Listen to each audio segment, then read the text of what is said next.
Hey guys, Andrew here for a quick video. I'm here at the launch event of the Proton X90 and it is priced very competitively. As you can see on the screen behind me, the base standard model of the X90 starts at only 123,800 ringgit. A tier up is the executive for 130,800 ringgit. If you want the premium model instead, it will set you back 144,800 ringgit. As for the range topping flagship model with all the bells and whistles, it will only set you back 152,800 ringgit.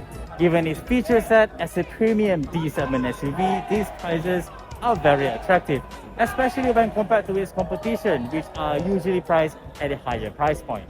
This comes as no surprise, of course, given that excellent value proposition has always been Proton's best selling points with its newer models. So what do you get for that kind of money? Well, first of all variants of the X90 features a mild hybrid system.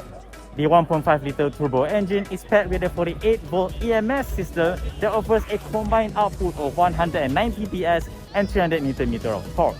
This is paired to a 7-speed dual-clutch transmission with a quoted fuel efficiency of 6.8 litre per 100 km, and that is pretty darn good for a car this big.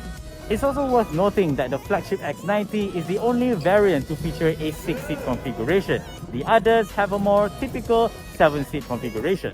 With that in mind, one of the selling points of the flagship X90, among other things, are the fact that it has two individual captain seats for the second row. These captain seats could prove to be more comfortable than the bench of the other variants, which seats 3 people.